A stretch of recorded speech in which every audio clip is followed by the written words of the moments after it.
ಕರ್ನಾಟಕದ ಸಮಸ್ತ ಜನತೆಗೆ ಡಿಯರ್ ಕಾವ್ಯ ಕುಕಿಂಗ್ ಚಾನೆಲ್ ಕಡೆಯಿಂದ ನಾಗರ ಪಂಚಮಿಯ ಶುಭಾಶಯಗಳು.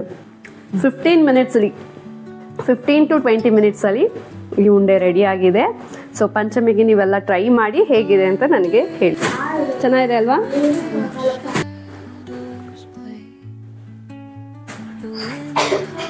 ಬಾಯಿಗಿಟ್ರೆ ಕರ್ಗೋಗ್ತಾ ಇದೆ. ನಿಜವಾಗ್ಲೂ ಅದ್ಭುತವಾದ ರೆಸಿಪಿ ಇದು. ಸೂಪರ್ ಆಗಿದೆ. ವೇದ, ಥ್ಯಾಂಕ್ ಯು ಸೋ ಮಚ್. ಬಾಯಿಗಿಟ್ರೆ ಹಂಗೆ ಕರ್ಗೋ ಒಳಗಡೆ ಹೋಗ್ತಾ ಇದೆ. ಅಗಿಯೋಂಗಿಲ್ಲ ಏನಿಲ್ಲ. ಮಧ್ಯ ಒಂದು ಶೇಂಗಾಗಳು ಸಿಗುತ್ತೆ, ಜೊತೆಗೆ ಎಳ್ಳು, ಕೊಬ್ಬರಿ, ಅದ್ರ ಫ್ಲೇವರ್ ಎಲ್ಲ ಚೆನ್ನಾಗಿ ಸಿಗ್ತಾ ಇದೆ. ಸಖತ್ತಾಗಿದೆ. ನಾಗರ ಪಂಚಮಿ ಪ್ರಯುಕ್ತ ಶೇಂಗಾ ಉಂಡೆ ಮಾಡೋದು ಹೇಗೆ ಅಂತ ವೇದ ಅವರು ತುಂಬಾ ಈಸಿಯಾಗಿ ತೋರಿಸ್ಕೊಟ್ಟಿದ್ರು. ಮತ್ತೊಂದು ಶ್ರೇಷ್ಠವಾದ ಉಂಡೆ ಅಂತೆ ಇದು. ಸೊ ಅದು ಯಾವ್ದಪ್ಪ ಅಂದ್ರೆ ತಂಬಿಟ್ಟು ಉಂಡೆ ಅಂತೆ. ತಂಬಿಟ್ಟು ಉಂಡೆನ ನೈವೇದ್ಯಕ್ಕೆಲ್ಲ ಕೊಡ್ತಾರಂತೆ. ತುಂಬಾ ಶ್ರೇಷ್ಠ ಅಂತ ಇದು ನಾಗರ ಪಂಚಮಿಲೆಲ್ಲ. ಸೊ ಅದನ್ನು ಸಹ ವೇದ ಅವ್ರು ಇವಾಗ ಮಾಡ್ತಾ ಇದ್ದಾರೆ. ಅದು ಹೇಗೆ ಅಂತ ಕೇಳೋಣ. ಅದಕ್ಕೆ ಏನೇನ್ ತಗೊಂಡಿದ್ದೀರಾ ವೇದ ಅವ್ರೆ ನೀವು?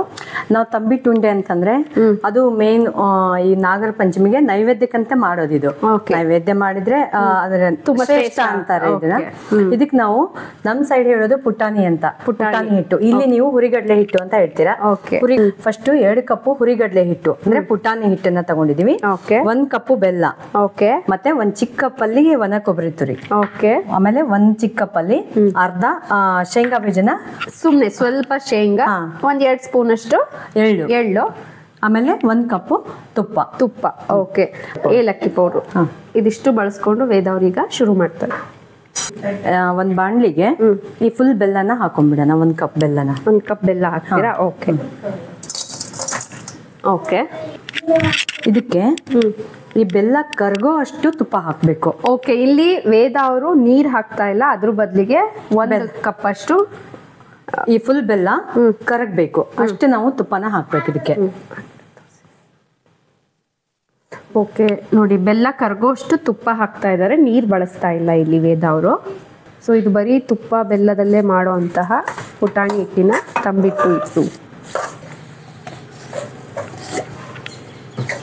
ಕಡಿಮೆ ಉರಿಯಲ್ಲಿ ಇದನ್ನ ಕರಗಿಸ್ಕೋಬೇಕು. ಉರಿ ಎಷ್ಟು ಬೆಲ್ಲ ಕರಗಬೇಕು, ಬೇರೆ ಇದಕ್ಕೆ ಪಾಕ ಎಲ್ಲ ಏನ್ ಬೇಕಿಲ್ಲ. ಹೌದಾ? ಬೆಲ್ಲ ಕರಗ್ಬಿಟ್ರೆ ಆವಾಗ ಕರೆಕ್ಟ್ ಆಗಿ ಓಕೆ. ತುಪ್ಪದಲ್ಲಿ ಕರಗ್ತಾ ಇರೋದು ಮೋಸ್ಟ್ಲಿ ಇದೆ, ಫಸ್ಟ್ ಟೈಮ್ ನಾನು ನೋಡ್ತಾ ಇದ್ದೀನಿ ವೇದ. ಈ ಲಡ್ಡುಗೆ ಹಾಗೆ ಯಾವ ನೀರೆಲ್ಲ ಯೂಸ್ ಮಾಡಂಗಿಲ್ಲ, ಅದಕ್ಕೆ ಈ ಲಡ್ಡು ತುಂಬಾ ದಿನ ಬಾಳಿಕೆ ಬರುತ್ತೆ. ಓಕೆ. ಬಟ್ ಇದು ಹೆಂಗೆ ತುಪ್ಪದಲ್ಲಿ ಕರಗುತ್ತಾ ವೇದ? ಇಲ್ಲ, ಇದು ನಮ್ ಕರಗೋದಂದ್ರೆ ಮಿಕ್ಸ್ ಆಗ್ಬೇಕಾಗಿಲ್ಲ. ಈ ಕಲ್ಲು ಇರತ್ತಲ್ಲ ಬೆಲ್ಲದಲ್ಲಿ, ಆ ಕಲ್ಲೆಲ್ಲ ಸ್ವಲ್ಪ ಹಿಂಗೆ ಕರಗ್ಬೇಕಷ್ಟೇ, ಅಂದ್ರೆ ಗಟ್ಟಿ. ಓಕೆ. ಕಲ್ಲಂದ್ರೆ ಕಲ್ಲ ಅನ್ಕೋಬಾರ್ದು ಮತ್ತೆ. ಅಂದ್ರೆ ಗಟ್ಟಿ ಇರೋ ಬೆಲ್ಲ ಮೆಲ್ಟ್ ಆದ್ರೆ ಸಾಕು. ಇದೇನು ಅಂಟು ಪಾಕ ಆತರ ಬರೋದಿಲ್ಲ, ಪಾಕ ಬೇಕಾಗಿಲ್ಲ ಇದು. ಓಕೆ. ಕರ್ಗಿದೆ ಅನ್ಸುತ್ತೆ, ಅಂದ್ರೆ ಬೆಲ್ಲ ಎಲ್ಲ ಕರ್ಗಿದೆ. ಕರ್ಗಿದೆ. ಇದನ್ನ ನಾವ್ ಇವಾಗ ಕೆಳಗೆ ಇಟ್ಕೊಂಡು, ಅಂದ್ರೆ ಸ್ಟವ್ ಆಫ್ ಮಾಡಿ ಇಟ್ಕೊಂಡು ಆಮೇಲೆ ನಾವು ಇದನ್ನ ಸೇರಿಸ್ಬೇಕು ಕಡಲೆ ಹಿಟ್ಟನ್ನ. ಓಕೆ. ತುಂಬಾ ಸಿಂಪಲ್ ಇದು ಅಲ್ವಾ? ಓಕೆ. ಜಸ್ಟ್ ಬೆಲ್ಲ ಮೆಲ್ಟ್ ಆದ್ರೆ ಓಕೆ, ಸಾಕಷ್ಟೇನೆ. ಪಾಕ ಬರೋದು ಪಾಕ ಎಲ್ಲ ಏನು ಬೇಕಾಗಿಲ್ಲ, ಬರೀ ಬೆಲ್ಲ ಕರಗ್ಬೇಕಷ್ಟೇ ಇದು. ಓಕೆ. ಕರಗಿದೆ ಅಲ್ವಾ? ಸೊ ಇವಾಗ ಏನ್ ಹಾಕ್ತೀರಾ ಇದಕ್ಕೆ? ಇದಕ್ಕೆ ಡೈರೆಕ್ಟ್ ಆಗಿ ಕಡಲೆ ಹಿಟ್ಟೆ ಹಾಕೋದು. ಏಲಕ್ಕಿ ಪುಡಿ ಎಲ್ಲ ಆಮೇಲೆ ಹಾಕೋದು. ಅದು ಹಾಕ್ತಾ ಇರ್ಬೇಕು, ತಿರುಗಿಸ್ತಾ ಇರ್ಬೇಕಾ? ಹೌದು.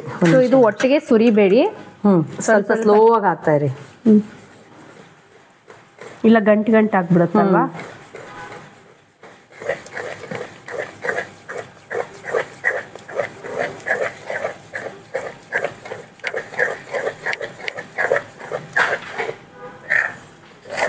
ಈಸಿಯಾಗಿ ಬೇಗ ಆಗುತ್ತೆ ಅಲ್ಲ?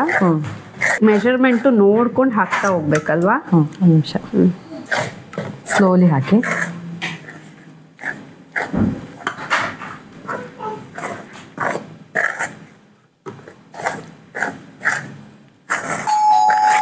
ಹಾಕಿ ಕಾವೇನ.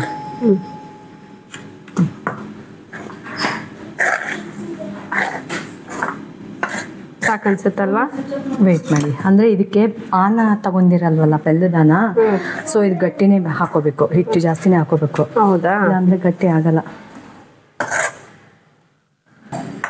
ಇನ್ನೊಂದು ಸ್ವಲ್ಪ ಹಾಕ್ಬಿಡ್ಲ ಇದಿಷ್ಟು? ನೋಡಿ ಹಾಕ್ಬಿಡಿ ಸರಿ ಹೋಗುತ್ತೆ. ಇವಾಗ ಇದು ಕರೆಕ್ಟ್ ಆಗಿದೆ. ಇದಕ್ಕೆ ನಾವು ಇವಾಗ ಫುಲ್ ಹಿಟ್ಟು ಮಿಕ್ಸ್ ಮಾಡಿ ನೋಡಿ ಈ ತರ ಮಾಡ್ಕೊಂಡ್ರೆ ಆಗತ್ತೆ. ಈಸಿಯಾಗಿ ಕಟ್ಬೋದು ಇದನ್ನ. ಬರೀ ತುಪ್ಪದಲ್ಲೇ ಮಾಡಿರೋಂಥದ್ದು. ಓಕೆ, ಹಾಕ್ಲಾ ಎಳ್ಳು, ಕೊಬ್ಬರಿ, ಕಡಲೆ ಬೀಜ ಹಾಕಿ. ಇದು ಒಟ್ಟಿಗೆ ಹಾಕ್ಲಾ? ಸ್ವಲ್ಪ ಎಲ್ಲ ಒಟ್ಟಿಗೆ ಹಾಕ್ಬಿಡಿ. ಒಟ್ಟಿಗೆ. ಓಕೆ, ನೆಕ್ಸ್ಟ್ ಏನು ಹಾಕ್ಲಿ ವೇದ? ನೆಕ್ಸ್ಟ್ ಎಳ್ಳು ಹಾಕಿ. ಎಳ್ಳು ಒಂದು 2 ಸ್ಪೂನ್ ಅಷ್ಟು ಎಳ್ಳು. ಹುರಿದು ಇಟ್ಕೊಂಡಿರೋ ಎಳ್ಳು. ಹುರಿದು ಇಟ್ಕೊಂಡಿರೋದು. ಓಕೆ, ನೆಕ್ಸ್ಟ್ ಸ್ವಲ್ಪ ಶೇಂಗಾ ಬೀಜ ಹಾಕಿ. ಇದು ಅಷ್ಟೇ ಒಂದು 2-3 ಸ್ಪೂನ್ ಅಷ್ಟು ಶೇಂಗಾ ಹುರಿದು ಸಿಪ್ಪೆನ ಬಿಡಿಸಿಟ್ಕೊಂಡು ಈ ಥರ ಬೇಳೆ ಮಾಡಿಟ್ಕೋಬೇಕು. ಓಕೆ, ನೆಕ್ಸ್ಟ್ ಲಾಸ್ಟ್ ಏಲಕ್ಕಿ ಪೌಡರ್. ಲಾಸ್ಟಲ್ಲಿ 1 ಸ್ಪೂನ್ ಅಷ್ಟು ಏಲಕ್ಕಿ ಪುಡಿ. ಓಕೆ, ಮೋಸ್ಟ್ಲಿ ನನ್ನ ಟೈಮ್ ಪ್ರಕಾರ ಇದು ಒಂದು 15 ನಿಮಿಷ ಅಷ್ಟೇ. ಟೈಮ್ ಇಲ್ಲೇ ಇಟ್ಕೊಬಿಟ್ಟಿದ್ದೀನಿ. 15 ನಿಮಿಷದಲ್ಲಿ ಆಗಿದೆ ವೇದ. ಉಂಡೆ ಕಟ್ಟೋದಕ್ಕೆ ಒಂದು 5-6 ನಿಮಿಷ ಅಲ್ವಾ? ಓಕೆ, ಸೊ ಬೇಗ ಇವಾಗ ಫಾಸ್ಟಾಗಿ ಉಂಡೆ ಕಟ್ಟಬೇಕು, ಇಲ್ಲ ಇದು ಗಟ್ಟಿ ಆಗ್ಬಿಡತ್ತೆ. ಹೌದಾ? ನಾವು ಸ್ವಲ್ಪ ಕೈಗೆ ತುಪ್ಪ ಹಚ್ಕೊಂಡು ಉಂಡೆ ಕಟ್ಟಬೇಕು. ಓಕೆ, ಇದು ಉಂಡೆ ಶೇಪ್ ಹೇಗೆ ಬರುತ್ತೆ ಗೊತ್ತಾ? ಆ ಲಡ್ಡು ತರ ಮಾಡಂಗಿಲ್ಲ ಇದನ್ನ. ಹೌದಾ? ಹಿಂಗೆ ಮಾಡಿ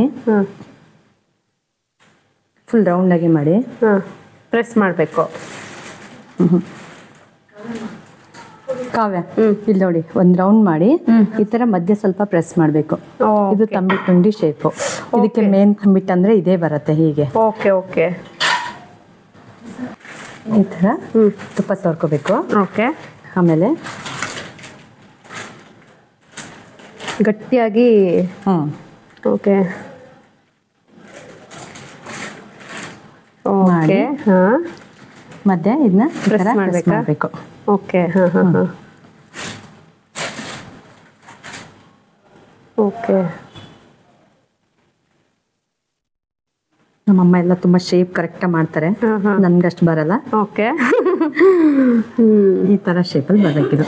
ಓಕೆ ಓಕೆ, ನಾನು ಟ್ರೈ ಮಾಡ್ತೀನಿ. ತುಪ್ಪ ಹಚ್ಕೊಳ್ಳಿ ಅಂದ್ರೆ ಬರುತ್ತೆ. ಇದು ತುಂಬಾ ಡ್ರೈ ಆಗಿರುತ್ತೆ. ಸೊ ಇದು ಹಿಂಗೇನಾ ಡ್ರೈ ಆಗೇ ಇರುತ್ತಾ ಇದು? ಹೌದು, ಇದು ಡ್ರೈ. ಯಾಕಂದ್ರೆ ಇದು ಏನು ನೀರ್ ಹಾಕಿರಲ್ಲ, ತುಂಬಾ ಆನ ತಗೊಂಡಿರಲ್ಲ, ಅದಕ್ಕೆ ಡ್ರೈ ಆಗಿ ಬರುತ್ತೆ. ಅದಕ್ಕೆ ಫಾಸ್ಟ್ ಆಗಿ ಬಿಸಿ ಇದ್ದಾಗಲೇ ಕಟ್ಬಿಡ್ಬೇಕು ಇದನ್ನ. ಓಕೆ, ಇಲ್ಲ ಅಂದ್ರೆ ತುಪ್ಪ ಹಾಕಿ ಹಾಕಿ ಕಟ್ಬೇಕಾಗತ್ತೆ, ತುಂಬಾ ಡ್ರೈ ಆಗ್ಬಿಟ್ರೆ. ನಂಗೆ ಬರ್ತಾ ಇಲ್ಲ, ಬಟ್ ಟ್ರೈ ಮಾಡ್ತಾ ಇದ್ದೀನಿ. ನೋಡಿ ವೇದ. ಓಕೆ, ಕರೆಕ್ಟ್ ಆಗಿ ಬಂದಿದೆ. ಸೊ ಇದು ನಾನು ಕಟ್ಟಿರೋದು.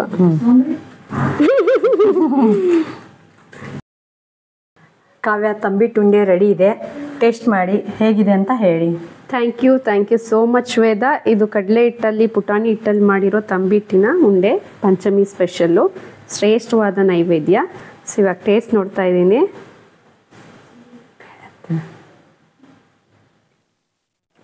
ಬರೀ ತುಪ್ಪದಲ್ಲೇ ಮಾಡಿರೋದು, ಸಖತ್ ಟೇಸ್ಟ್ ಆಗಿದೆ, ತುಂಬ ಚೆನ್ನಾಗಿದೆ ವೇದ. ಬಾಯಿಗಿಟ್ರೆ ಕರ್ಗೋಗ್ತಾ ಇದೆ.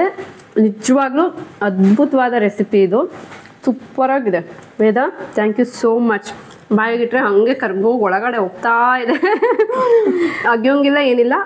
ಮಧ್ಯ ಒಂದು ಶೇಂಗಾಗಳು ಸಿಗುತ್ತೆ, ಜೊತೆಗೆ ಎಳ್ಳು, ಕೊಬ್ಬರಿ, ಅದ್ರ ಫ್ಲೇವರ್ ಎಲ್ಲ ಚೆನ್ನಾಗಿ ಸಿಗ್ತಾ ಇದೆ. ಸಖತ್ತಾಗಿದೆ.